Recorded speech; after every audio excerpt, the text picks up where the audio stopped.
Good morning, everybody. It's Serafina, and I'm here with your daily tarot and astro insight.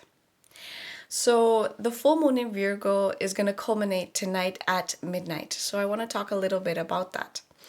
As we know, we have quite a few planets already in Pisces, which means that Piscean themes are very strong right now.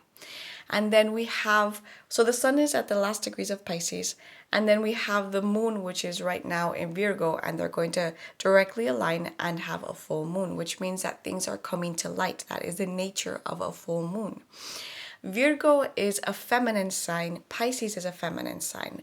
Not only that, but they are both mutable signs. What does mutable mean? It means that it becomes right before a cardinal sign, which means that that's an initiation or a spark of something. So mutable also means that it's very adaptable, and it's like a transient state between the fixed and the cardinal signs. So I don't want to get too technical about it, but the way I'm envisioning this particular full moon is that it's a great time for kind of like rearranging everything that is going on in our life before we go into Aries. Why do I say that? Because Pisces, as I mentioned, it's very transient, it's very cloudy, it's very Neptunian in the sense that it has a lot to do with transcending, with rising above like these human aspects, right? It is the last sign of the zodiacal wheel. So that also means that lots of things are coming to completion. Lots of things are finishing. We are finishing cycles that have been important for us with all the transits that we have gone throughout the entire year. So Virgo, in its nature, it really likes to compartmentalize, it likes to analyze things. When we're in Virgo season, which is harvest season, right? Because right now we're just having the full moon there, but when we're in actual Virgo season, it is a time of harvest. And for those of us who garden or are familiar with farming, we know that when we're preparing to go into the winter, it's important to be able to pickle our things or to pick certain seeds and to mentally go preparing for the winter. We could even be stocking up on firewood. So this type of analytical ability is really important to be able to look forward towards the upcoming winter. So if we grab that notion or that ability to be able to put things in order, especially mundane things, earthly things, this is what we can expect to be highlighted right now within our life, and how perfect that it's happening right before we go into Aries season, which is like a spark of fire or a spark of initiation. So the way I kind of saw this today when I was visualizing it was that it's kind of like Pisces is us being like in a spaceship where there's no gravity, right? We're just kind of like floating along and everything around us is floating and things have lost their place. And it may seem chaotic. It may seem, for those of us who like things to be ordered or like to know exactly where we're going, it may be just a little bit dazzling, right? So it's a process of knowing that things are going to settle down eventually. If we're at zero gravity, everything is kind of floating around us. It's a perfect opportunity to rearrange things. So Pisces is this zero gravity state that we can be in. And then Virgo is all these Tupperwares or containers that are just floating in this space. And once we come down from it, we'll be able to rearrange aspects of our life according to how we want to proceed. And sometimes it's necessary to have this state where everything is kind of floating, where we don't know where things are, because maybe there are things that were in a certain place that needed to be rearranged and we wouldn't have known it unless we allowed ourselves to take off, unless we allowed ourselves to kind of surrender into the process, right? So Virgo is very much related to our day-to-day mundane things, especially regarded to food and to nutrition, because Virgo is related to the goddess of the earth and to farming and to planting seeds. So with that, I also wanted to bring in, the notion of trust and the notion of nurturing these seeds that we have already been planting for years back, months back, or even weeks back, and knowing that some of these seeds, even if they're still underground, we know that they're eventually gonna pop up and come up in the spring. And like I said, some of these seeds take time. Not all of our plans for the future, not all of our dreams are going to sprout all at once.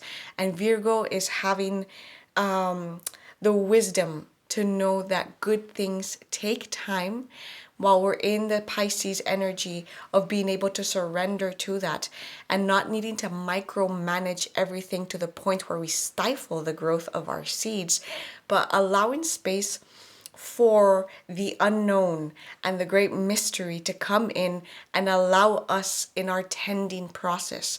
Allow us, or not allow us, but like accompany us in this tending process, in this growing process of the seeds that we want.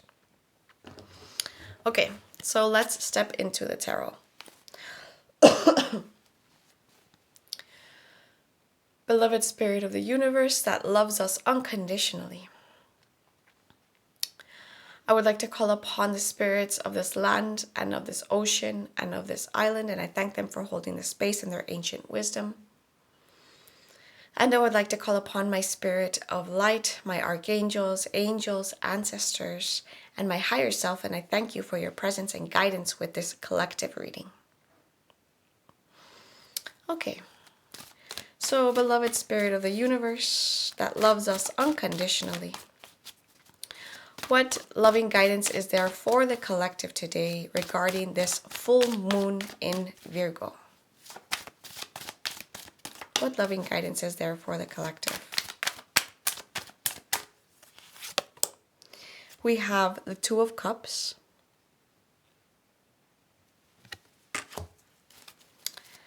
What further guidance is there for the collective today?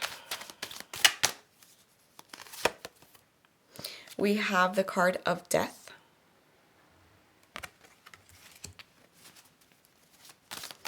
What further guidance is there for the collective today?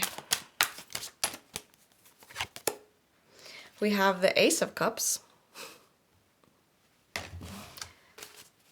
What further guidance is there for the collective today? We have the Queen of Pentacles. And I'm going to pick one more from this deck, which is called Soulful Woman. And basically it's a lot of self-care routines, or just more of how to enter into a deeper relationship with yourself. What further guidance is there for the collective today? The power of my voice. I speak my truth and express my feelings to others with care and compassion. Okay, so this reading did not go any way that I would have expected it to go. Not that I expect something, but this is quite unusual. So we have the Two of Cups. The Two of Cups is a card of love. It's a card of companionship. It's a card of self-love, right? Here we have the Two Cups, and they're being intertwined and met up here by the lion. The lion is a symbol of heart energy, right? If we can think about Leo, and we can think about the warmth of the sun, right? So the Two of Cups usually denotes a time where we are giving and receiving in balance, but also meeting our, our counterpart, right? It could be masculine or feminine, right? This could also be a friendship relationship. It could be a romantic relationship, but it could also be us meeting ourselves in a way. It could also denote self-love, right? Then we have the card of Death, which is the card of transformation. It's a card of endings and of beginnings, right? So as I mentioned, right now with this Piscean energy that's happening right now in the sky, lots of little things that we started throughout the year are going to be coming into completion, and with that comes the need to be able to recognize what is dead in our life, what is no longer viable, because we need to make space for new crops, right? That's very much a Virgo thing. We need to allow the Pisces energy of endings, allow for new space for new crops, right? So the death is coming in to say that there's something regarding our relationship to ourselves, our relationship to others, or how we relate to others that is coming to an end.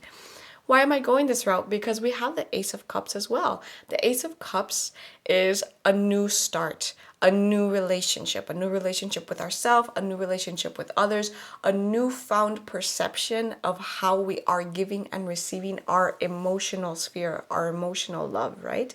It's actually quite a beautiful card for the Ace of Cups. And then as a last card, we have the Queen of Pentacles. The Queen of Pentacles is actually very related to Virgo. Why? Because she is a woman who knows how to take care of her body.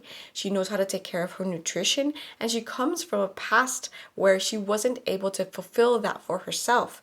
But now she is abundant. Now she is wise. I relate the Queen of Cups very much to like Mother Earth, right?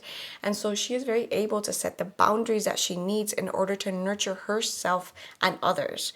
We could also relate her to like Demeter, right? All these earth goddesses. And so it could also denote a motherly person in your life, right? It could represent you being able to nurture yourself and take care of yourself in the way that you would like others to take care of you, right? So it's us being able to meet ourselves the way we want others to meet us first. So we were talking about this with some friends the other day of how can we cultivate more love in our life, right? Because we've all heard that theme or that quote say, you can't love others unless you love yourself first. And it seems like so cliche. It's been overused and oversaid. But how can we do that? If ultimately everybody in our life are mirrors of ourselves, mirrors of our own internal processes, then we have to recognize that when we're seeking for love outside of ourselves, whether it be in partnership, in friendship, or from our family, there is something within us that we are expecting another person to fulfill for us. And so that is just a mirror. So it's not that it's negative. I actually want to promote that we seek connection and that we seek healthy connections of interdependence, not codependence, right? The Queen of Cups probably had to have gone through cycles of codependency before to get to the point where she is the Queen of Cups, where she knows that it's important to be able to rely on others, but she does not depend on others for her well-being, right? Interestingly enough, we have the power of my voice. I speak my truth and express my feelings to others with care and compassion. So the Queen of Pentacles knows about this, knows about expressing her feelings to others with a sense of compassion. Compassion is another Piscean theme, right? So let's not forget that we have the death card here, right? So we have union. We have a union. We have a mirror going on here. We have a mirror which is going to be reflecting something back to us regarding emotional spheres of love, of companionship, of surrender, right?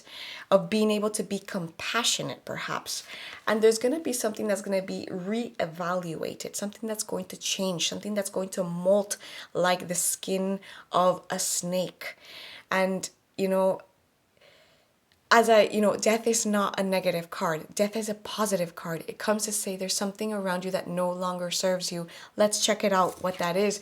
Because whatever that is, and once we let it go, it is going to bring a fresh fountain of water, a fresh sense of relationship with ourselves and with others. And with that, we're going to be able to be taking care of ourselves at a whole new level. We're going to be able to be tending to our needs. We're going to be able to identify our needs and communicate them in a way that is healthy for everybody. Okay, so that's interesting to see that that's what the guidance is today for the full moon in Virgo. And it makes a lot of sense, right? Pisces is all about unconditional love, all about forgiveness. Venus is exalted in Pisces, right? Venus, the goddess of love, is exalted in Pisces. So the themes of love there are very strong. However, Virgo just comes to tell us, how are we tending to ourselves? How are we meeting ourselves first before we dissolve into the unknown, before we dissolve into that new relationship or that relationship that's already there, right? Today I chose to finish up the Oracle of Kalima because of the fact that we are going through endings, right? Pisces season is only one more week, and so I feel that this particular week is going to be us tying up knots or releasing knots, depending on how you see it. Okay, so beloved Mother Kalima, what loving guidance is there for the collective today?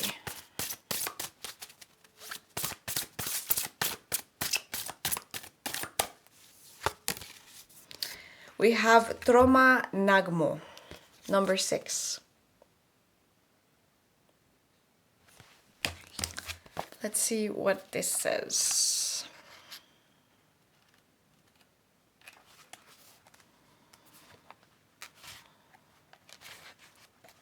Okay. She arises, instinctively responding to a severe threat to your well-being, freedom, and sacred fulfillment. Her fierce form causes the impure to tremble and the pure of heart to move close. She is ferocious in her wrath against injustice. Dispense with thoughts of vengeance. Pray for mercy for all beings, especially those trapped in patterns of consciousness harmful towards themselves and others. Open your heart to her heart and allow her to attend to all matters of karma while you remain true to yourself. So she says that there is something that could be basically coming back or coming towards us that we're going to need some sort of discernment towards, right? And I like to think that the Queen of Pentacles is also really good with discernment because she's very wise. She says she's a fiercely protected divine feminine upon whom we can meditate. As we place our focus on her, we enter into a sanctuary. Her appearance is not meant to be repelling for a spiritual purpose, but to keep us away from her. So allow any fear or aversion that arises you to contemplate her to rise to fall away. So basically it's speaking of protection. It speaks that, Kalima usually comes in as a protective force for anything that could come in to kind of like take us out of our power, take us out of how far we have come. So I feel that the call with this card coming up is for discernment. Because we're on the brink of like a new relationship towards ourselves, a new relationship with around us, but that's going to require us to be kind of like looking at some of the skeletons that we have in our closet. And I feel that that's what this is speaking to, that maybe there's some skeletons that are going to be coming up right now, and it may be regarded to romantic love. It could be just regarding to our own relationship to ourselves, to the mirrors that we have around us. And so just to expand a little bit more on that conversation that we had with friends, it's like ultimately if everybody is a mirror of whatever is going on inside of me, obviously I have to go inside to be able to maybe, clean the mirror or see what this mirror is trying to teach me. But ultimately, the mirrors outside of us are really purposeful, and it's always important to be able to act with integrity towards others, right? And how can we enter deeper states of love? I feel that that's just a very personal journey for all of us. And the more aware that we become that other people are mirrors for ourselves, then we can just kind of like realize what type of light we are reflecting out to others. And from there, kind of like adjust our light frequency. So yeah, for everybody, the power of your voice is really important today. Make sure you are communicating properly. Make sure you are standing up for yourself. Make sure you're being heard in the ways that you want to be heard. So I hope that this was useful to you, and I'll be back here tomorrow with another reading. Bye.